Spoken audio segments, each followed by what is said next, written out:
So they say the best camera is the one you've always got with you, and for me, that's my iPhone. So when I heard the iPhone 16 Pro could shoot 4K 120 FPS, I was just blown away. I mean, just a couple of years ago, I dropped over 5K on my A7S III for this exact feature. And now it's all packed into this tiny phone that fits right in my pocket? That's insane! But here's the real question. Can you even tell the difference if the iPhone 16 Pro can actually replace my Pro camera? I might never have to carry heavy gear again. And just for fun, this entire talking head shot is shot on the iPhone 16 Pro Max in Apple ProRes and color graded. Let's dive in. If you're new here, my name is Mindy, and on this channel we break down and compare tech so we find the best one that will make us infinitely happy. So today we are pushing the iPhone 16 Pro to its absolute limits. And no, I'm not talking about dunking it in water again. This time we're talking features like slow motion, low light, cinematic vibes, the kind of things you'd normally expect from a high-end camera. Let's see if the iPhone can actually deliver. First up, we have the slow motion test. For this, we captured 4 different slow-mo shots, running cartwheels, cinematic cutscenes, and a handheld one. The same frame rate, same focal length, just to keep comparison as fair as possible. Now, the beauty of shooting in 4K 120 FPS is that it can transform an ordinary shot like this into a very cinematic, very smooth slow motion shot like this. For that slow-mo running sequence, honestly, both did a great job at capturing this. There was no shutter delay, no ghosting, just really smooth footage. But I was really surprised that the iPhone actually managed to capture the tiny water droplets that splashed up from the wet ground as I ran. I did not expect that level of detail from a phone. It was just something I usually rely on the A7S III to capture. For sharpness and focus, A7S III definitely won with that beautiful depth of field, a lot of bokeh, but I am impressed that the iPhone footage stayed very sharp, very focused, especially on the subject throughout. For the cartwheel test, once again, both cameras did a great job here. I mean, I think if you're looking at something quick for social media, the iPhone 16 Pro Max is perfect. The colors were pretty much ready to go, and there was just no extra edits needed. Next, we have the cinematic cutscene.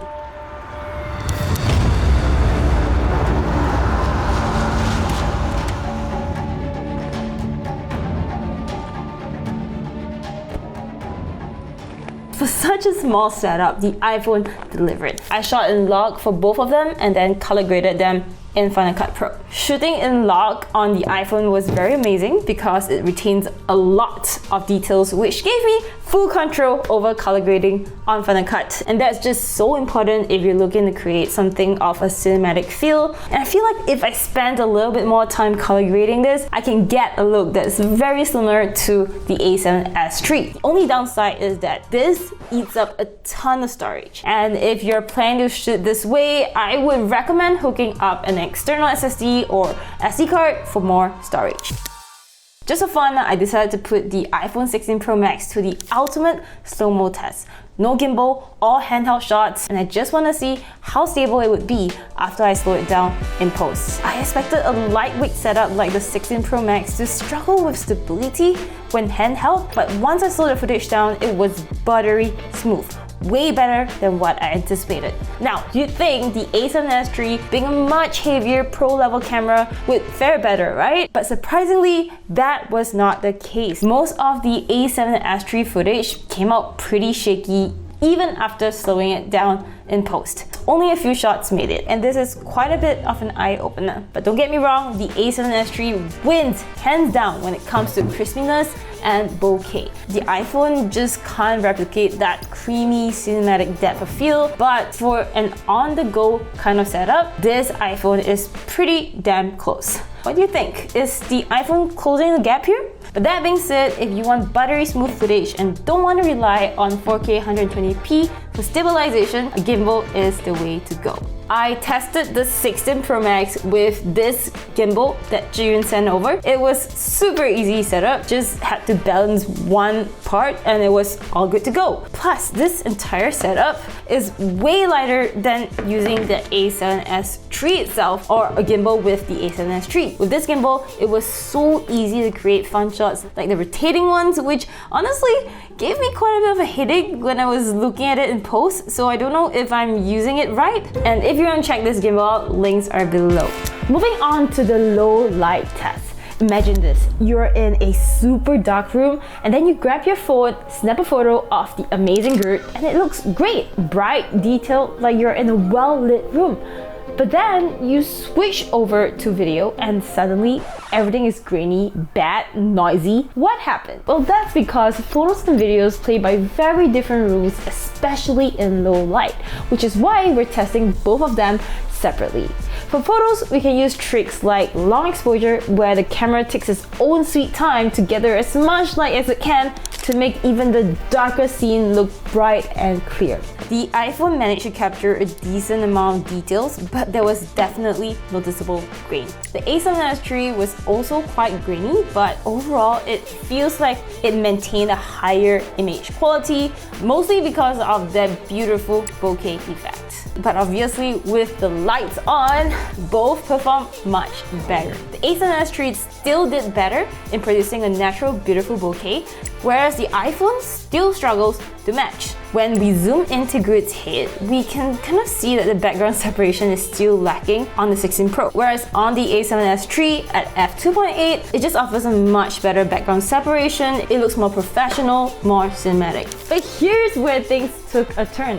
When we did the low light video test, that's where the iPhone 16 Pro Max failed miserably. Even with a pro camera app like Blackmagic app, adjusting the ISO or shutter speed didn't really do much to improve the iPhone's video quality in low light. It just stayed dark. A7S III on the other hand is incredible in extreme low light because its ISO can go all the way up to 102,400, which makes the footage look like it was filmed in broad daylight. However, with a little bit of light, the iPhone does quite okay.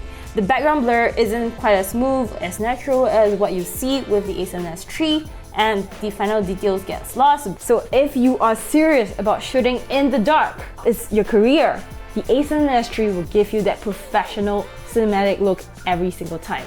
But obviously, you don't need to get the A7S III. It is pretty expensive, so I'll leave affordable alternatives in the description box below.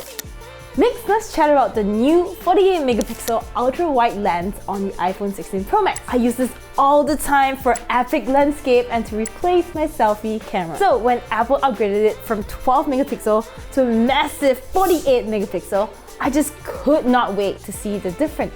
So I compared it to my old 15 Pro Max. The iPhone 16 Pro Max comes off a bit warmer and the 15 Pro Max keeps it a bit bluish and cool. Now, at first glance, there's not much difference in sharpness. However, after zooming in, 16 Pro Max seemed a little bit sharper, especially in the smaller details like the sediments on the wheels. So what's the verdict here?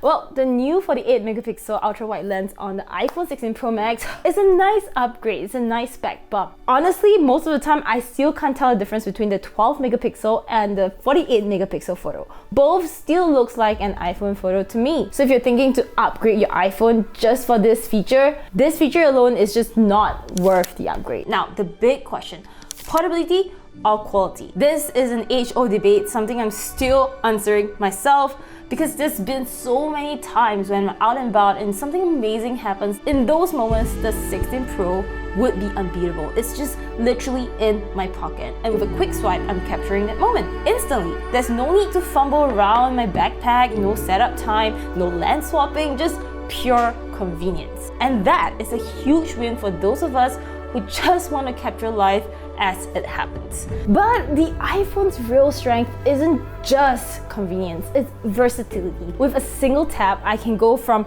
a 13mm ultra wide to a 120mm telephoto or even a macro shot. Now let's compare that to my A7S III. If I wanted that same versatility, I need to switch out lens, and I probably need at least 2 lenses, and carrying all of that is not just heavy, it also means planning ahead. But of course, there is a trade-off. This A7S III will always give you that cinematic look.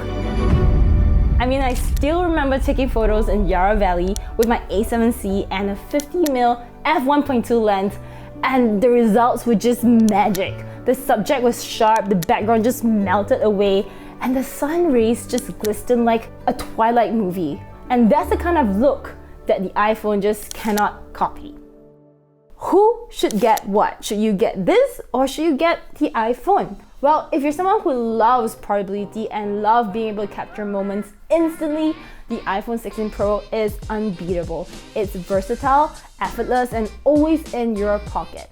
But if you want the absolute best quality and full creative control, something like the A7S III, a very pro camera, is still the way to go. The exciting part here, the gap between this and that is closing. For everyday users, it's all about convenience. The new photographic styles, that new camera control button, you can basically choose a style and take a picture and boom, you're ready for social media. If, however, you're coming from a 15 Pro, the spec bump is just too minimal for me to recommend. But for anyone with an older model, the 16 Pro will feel like a huge step up. Now, for my fellow filmmakers and creators, just imagine this for a sec. Having a 4K 120p slow-mo feature in your pocket, no hassle of carrying around a bulky A7S III, that is a massive quality of life upgrade. And if I were starting out as a new creator without any pro cameras, I would 100% get this. Here's where I'm curious, what would you prefer? A YouTube video that looks like this or this? Let me know in the comment section. And repeat after me, the best camera is the one you have with you. It's really about making the most of what you have. If you enjoyed this video, then you definitely have to check out this video right here where we dive into whether the new M4 iPad Pro is finally worth the upgrade. Thank you for watching. Stay minty and cheery. Goodbye!